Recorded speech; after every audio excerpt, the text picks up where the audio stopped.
Parents must inculcate the habit of conversing in English, the habit of speaking in English in the children at a very young age or at a very tender age. Now, the tennis coaches and the cricket coaches will always tell the parents to catch them young.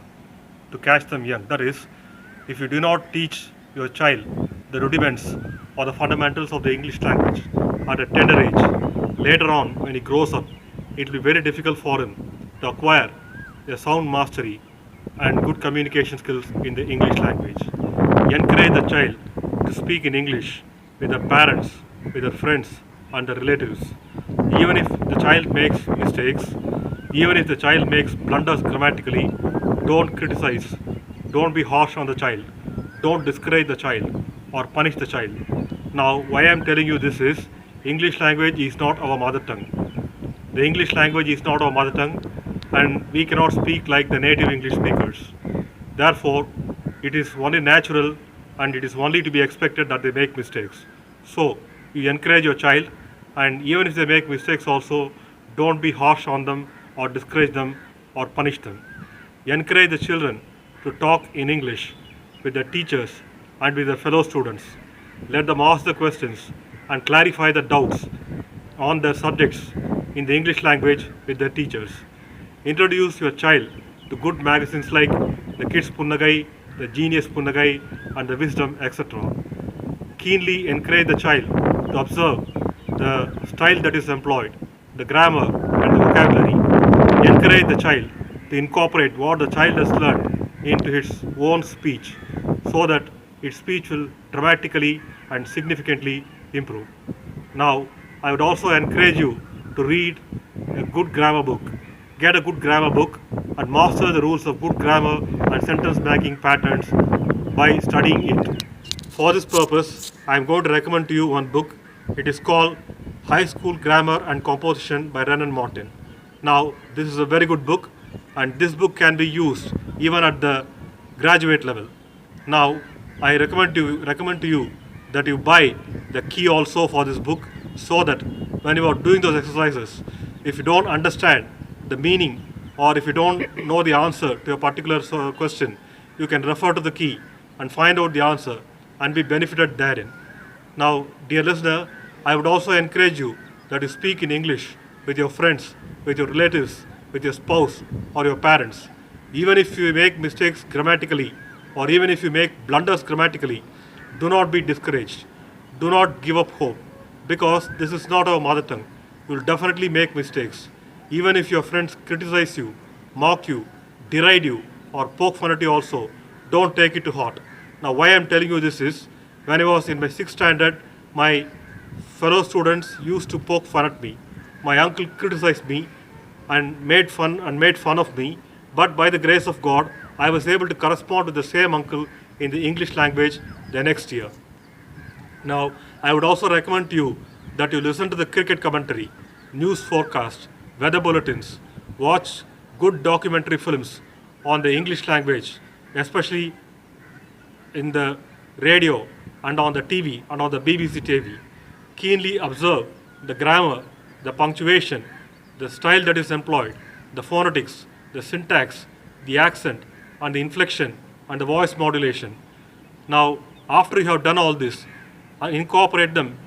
Incorporate what you have listened, what you have learned by listening to these great speeches or listening to these programs into your own language, and your own language will grammatically improve. Now, why I am telling you this is, we are not native speakers. The English language is not our mother tongue. Therefore, we cannot speak like the Americans or the Britishers or the Australians. God has not created our vocal cords in such a way that we can speak like the Americans or the Britishers or the Australians. We can only speak with what one might call as standard Indian pronunciation. Now, the news readers or the cricket commentators or the people who do the running commentary for the documentary films, they speak with what we call as good standard Indian pronunciation.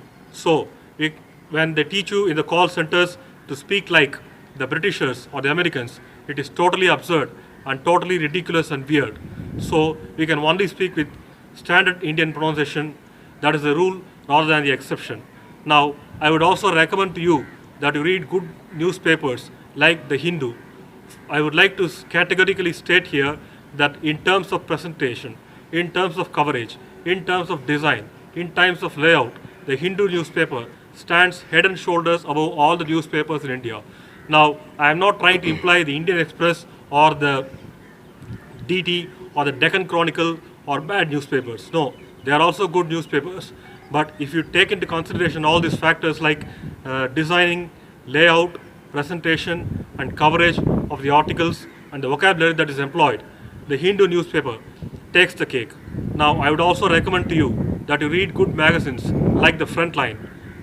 I would recommend to you the Frontline magazine, and I would categorically and strongly assert that it is the best magazine in the country. Now, I am not trying to imply that the India Today or the Outlook or the weak or bad magazines. Please don't try to get me wrong. I am not trying to infer or imply that these are bad magazines, but these are also good magazines.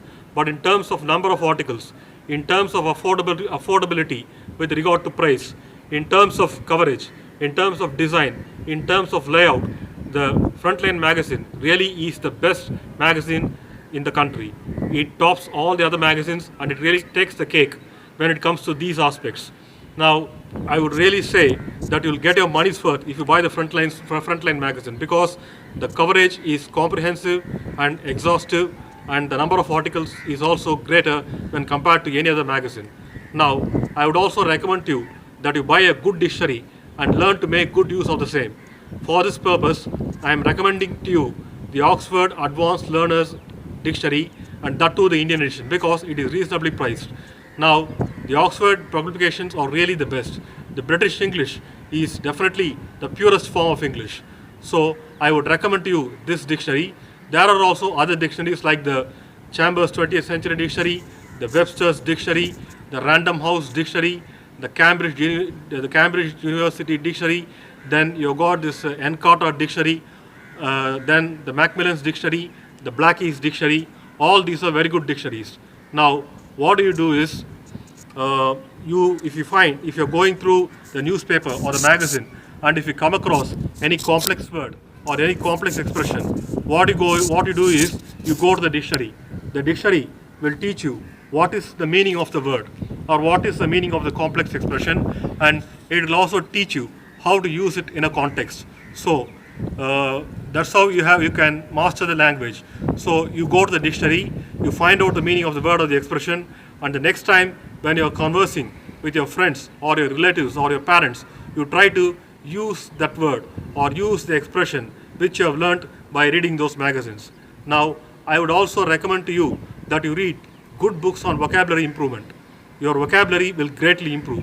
For this purpose, I am going to recommend to you a few books. I will recommend to you this first book, which is called Word Power Made Easy by Norman Lewis. Now, this book is very simple and it is written in a very lucid style, and the vocabulary is also very simple. You will find a lot of expressions and a lot of words in this book. Now, it will be easy for you to assimilate and absorb the contents which are given in this book. Now, once you have mastered the contents that are given in this book, I am going to recommend to you a second book. The second book is called 30 Days to a More Powerful Vocabulary by Wilfred Funk. Now, compared to the first book, this book will be a little more complex. There will be more complex words and complex expressions, but if you master the contents that are given in the book, you would realize that your vocabulary has improved to a great extent. Now, once you master the contents in these two books, I am recommending to you a third book, which is called 6 Weeks to Words of Power by Wilfred Funk and Norman Lewis. Now, compared to the other two books, this book is a little bit harder. This book contains more complex expressions and more complex words. But now, if you master the contents that are given in this book, you would notice that your vocabulary has improved by leaps and bounds. Now, once you master the contents that are given in these three books, I am recommending to you a fourth book, which is called Super Word Power by Ajay. Now, this is written by an Indian author. When compared to the first three books which I have mentioned, this book is a little bit harder. In fact, it is much harder, and it contains more complex words and more complex expressions. Now, again, if you master the contents that are given in this book, you will find that your vocabulary has improved to a great extent. And lastly and finally, I am going to recommend one more book. This is called as Instant Vocabulary by Ida Ehrlish. Now, this book, when compared to all the other books is much more complex. It has much more complex expressions and much more complex words. But if you master the contents in all the 5 books that I have just mentioned just now, you will find that your vocabulary is not the same. I can categorically assure you that your vocabulary will not be the same. Your vocabulary would have improved tremendously. Now, I would also recommend to you that you make it a point to read the speeches of great public speakers and great orators. I would also recommend to you that you read the autobiographies of great leaders and eminent personalities. I would also recommend to you that you read extensively and voraciously on a wide range of subjects and topics. Now, why I am recommending this to you is because if you really do this, not only will your general knowledge improve, but also your language also improve significantly and considerably. Now, with regard to the dictionaries that I mentioned earlier, you can find the dictionary in any bookstall, in any good bookstall in your city, like the Landmark Bookshop or even the Higginbotham's Bookshop. The dictionaries are also available on the Google Play Store and also on your cell phone. Now, I would like to recommend to you that you read good books on proverbs, idioms and phrases and quotations, etc. Your vocabulary will dramatically improve. Now, if you go to the Landmark Bookshop or if you go to the Higginbotham's Bookshop, you have got the sales personnel. Of course, there are dime a dozen books. There are a plethora of books on these subjects. The sales personnel that are employed there will help you to make an informed choice. Now, if you master the contents that are given in these books, if you masticate the contents that are given in these books, you would notice that your vocabulary has improved dramatically and significantly and to a large extent. Now, I would also recommend to you that you master the rules of good grammar and good punctuation and get it and by reading good books on these subjects, and I would recommend you that you get into your bones the essentials of good sentence formation and good punctuation. For this purpose, I am going to recommend to you a few books. The Indian Publishing House has published a book called The Handbook of Punctuation. The Tata McGraw-Hill has also published a book on punctuation. Of course, the Chicago University Press has also published a book on punctuation and style. The Oxford University has published a book which is called Oxford University Guide, the Oxford University Guide to Style and Usage. Now, if you master the contents and get into your bones the essentials of good sentence making pattern and the essentials of good punctuation, it will come in handy.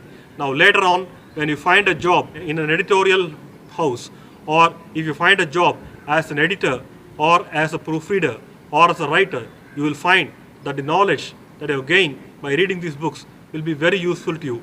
It will come in very handy and it will hold you in good stead. Now, finally, if you are really weak in the English language, I would like to recommend to you that to get enrolled in a good English speaking course. You will be immensely benefited. Now, for this purpose, I am going to recommend to you the Vita English Training Academy's course. The Vita English Training Academy has published a course material on spoken English. Now, these books are really very good. They will give you 3 books, plus they give you an audio CD also. Now, they teach you the rudiments or the fundamentals of the grammar and sentence making patterns and vocabulary, etc. They teach you at the basic, at the intermediate, and at the advanced level.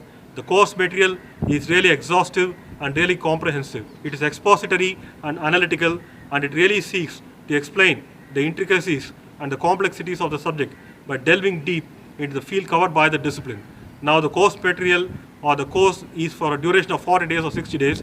If you faithfully adhere to what your instructor says, you would notice by the end of the 41st day or by the end of the 61st day, you had become a very totally different person, because they teach you grammar, punctuation and sentence making patterns and vocabulary at the basic and at the intermediate and at the advanced level. This will benefit you very immensely in the long run, and if you master the words and phrases that are given in the course material, it is more than enough. It is more than adequate for the Indian populace and for the Indian congregation. Finally, remove inferiority complex and banish self-doubt and fear. Develop sound self-confidence in yourself. You can most certainly master the English language if you really apply yourself to it and put your mind to it. Now, why I am saying this is, with regard to English language, all that you have to do is to put the right word or the right expression in the right place using the right grammar. Unlike mathematics, where you go by where you employ a lot of complex formulae, or unless it is advanced, unlike advanced accounts, where you go by hypotheses, paradoxes, and assumptions. In the English language, you only have to put the right word or the right expression in the right place using the right grammar. It is as simple as that. Acquiring a sound mastery in the English language and improving your communication skills may take weeks, months, and even years of sustained, dedicated, and consistent hard work. It may even take some years of painstaking, sedulous, and assiduous hard work. But, however, don't begin to despair.